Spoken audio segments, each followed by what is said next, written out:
Hey, Mower Mike at the Texas HQ. Today we're going to show you something a little different. We're going to install a sump basin.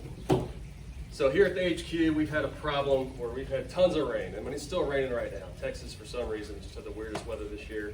And our house is at a slope, so all the water rushes against the house, and there's no way to go around the house because we got driveways and concrete.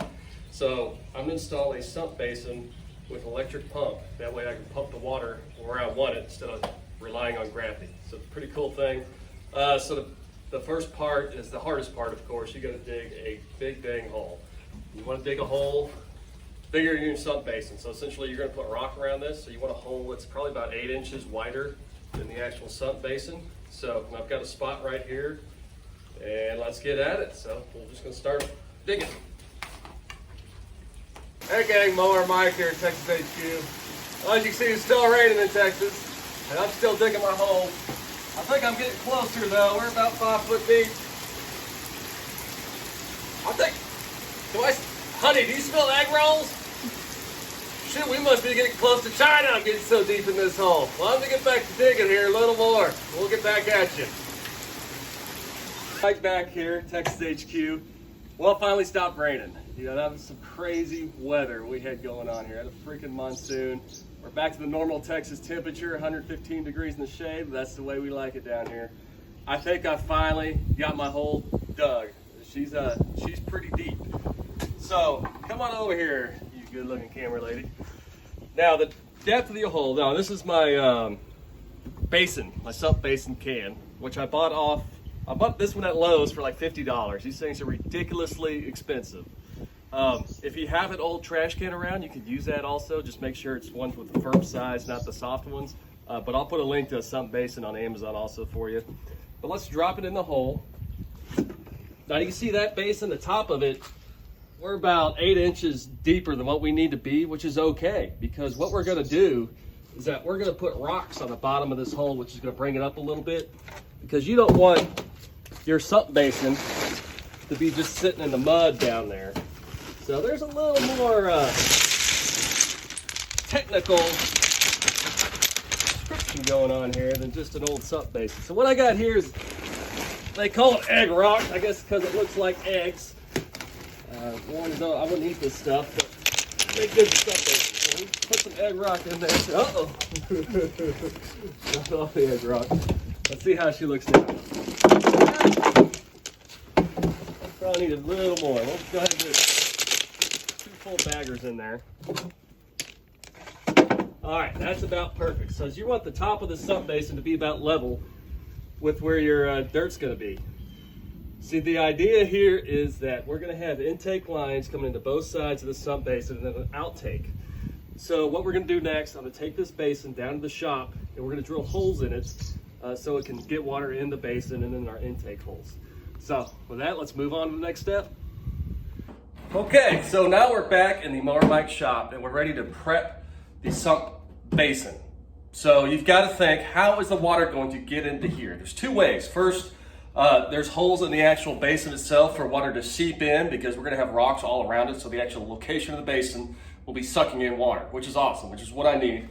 So what I've done, I've gone around and I just got one of these little, 5/8 inch drill and drilled, about 10 or 15 holes all the way around it. Also, that's going to help it from floating out.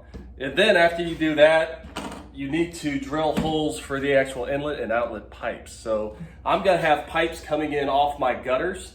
So those are going to be about 3-inch pipes. So I've got about a 3.5-inch hole saw. Now the key to this is the right tool. I've done it the stupid way, all sorts of ways, but there's, this is just a hole saw kit. It's about 15 bucks on Amazon. I'll have the link down below. Makes this task so much easier. You get, a ton of these different hole saws, and it's real easy, different levels. So first one I'm gonna do, I'm gonna have my exit pipe. So my exit pipe, what I've done, I've actually marked where they're coming in and out. So we're gonna hit one right here. My drill is on its last leg. Come on, baby. Look at that. I tell you what, there is nothing like having the right tools for the job. Still digging here. Come on, baby, get through there. Get in it. There she goes. Look at that. And so you've got a hole going through there. Well, you can't really see it because it's black, but hey, there's a hole. Okay, so next I need to drill larger holes. So these are my actual inlets that are coming from a 3-inch pipe right there. So, you know, in order to set these up, it's real simple on these hole saws. So that it's got a drill bit and that starts it, and then you just slide it in here like so. And then it's got a little locking ring. You don't even have to wrench it down.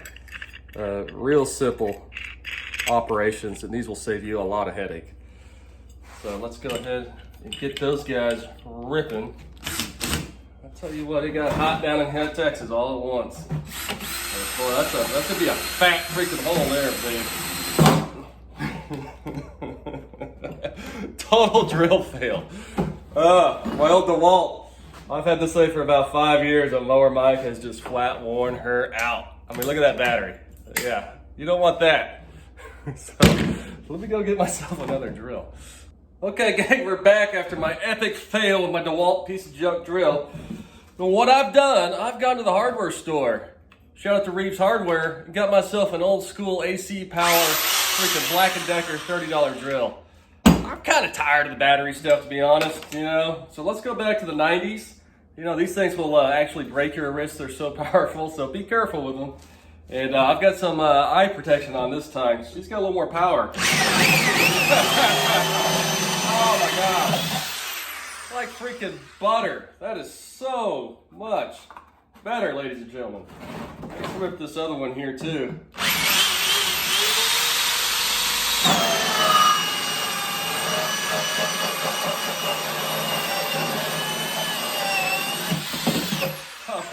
Alright. Awesome. So now we've got our holes here. We've got our intake holes, outtake hole, intake hole. So we're ready to go.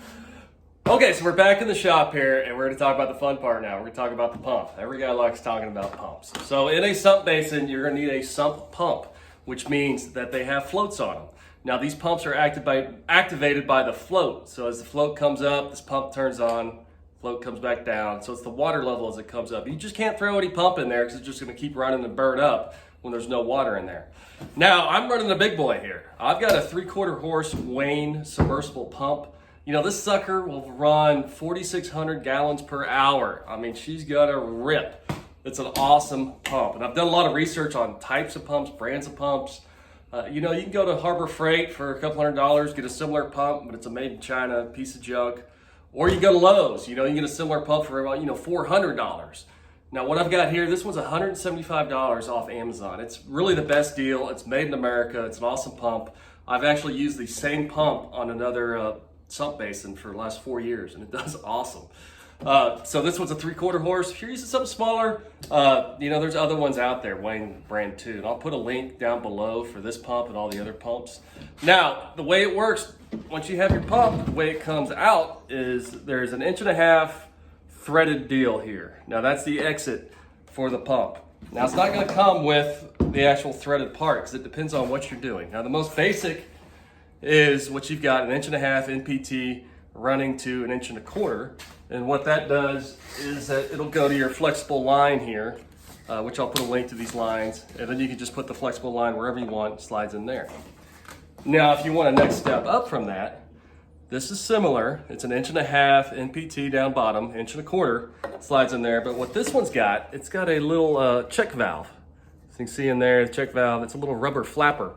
What that means is that while this thing's sitting in there, the water's gonna flow back in here, and it just allows the water not to actually go back in the pump where it cycles on and off, on and off. So I highly suggest getting one with a check valve. So this will be good if you're actually running the flexible hose, which is easy. But I'm getting a little more serious because I'm running the 1.5 inch PVC out of mine. So what I've got here is it's an 1.5 inch NPT to an 1.5 inch rubber coupling, and it's gonna clamp down on that PVC. So we're gonna go ahead and screw this sucker down on there. Use a little pipe thread, a little pipe tape on there, and get the pump ready. And then we'll get back out in the yard and show you guys the next step.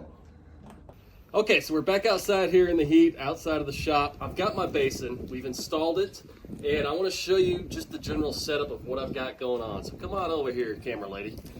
So if we look at the bottom, now I don't like putting my sump pump straight on the the plastic on the bottom just because of the mud and the muck down there. So I like putting a few bricks down there. As you can see, I put about 4 bricks to keep it off. Then I've got my sump pump right here, 3/4 horse sump pump, and I've got it tied to my 1.5 inch coming up here, PVC coming out, elbowed here. And then you can see I've got my various intake pipes that are coming. This one's coming from a gutter. This one's coming from yard drains. Another one coming from a gutter. So you could really have as many intake pipes as you want. And so I'm pretty freaking excited. I think we're about ready to test this thing. It's been a lot of work. So let's go to the next shot here and get her tested out. All right, we're gonna do a live test here for the crew. I've never tested this thing out. What we're doing a simulation of a real Texas thunderstorm. So what we've got here, we've got my intake pipe pouring. And you can see here from my other video with help of Dr. Bob, we ran the intake pipe underneath the sidewalk. Check out the channel if you want to learn how to do that. And then we've got the pipe coming here, and it's actually hooked up to the gutter right there. So we're going to do a full simulation of how this works and see how it comes out. So let's give it a minute here to fill up. All right, so we're getting close. Now check it out down there. Zoom in on that float. So what's happening is that water comes in, that float pops back up. So here in a minute, she should be cranking on. I am pretty freaking excited about this. Come on, baby. Let's see what you got. We got 3/4 horsepower, about 5,000 gallons per minute. Look at that. Look at her suck down. Look how quick that is. Holy cow. And then it cuts back off. So that is so freaking cool. All right, just to show everybody, this is our exit pipe coming out. I'm gonna bury it. We got an 1.5 inch PVC. And hopefully we get a live shot here of that pumping in action. Wow, look at that. Dude, that sucker will clear out some gutters. Look at that, that's all she needs. That pumped probably about 10 gallons right there. So, all right. I hope everybody enjoyed it. This one was a lot more work than they usually are, but it's really beneficial, especially if you're set up like this and you got water hitting the house. You just need some freaking horsepower to get it around the house. So if you enjoyed it, please subscribe. And remember, everything that I used on this video, from the pump to the basin, I'm going to list Amazon links below so you can get your own really cool pump. So with that, I'm out, and we're going to be on to our next adventure.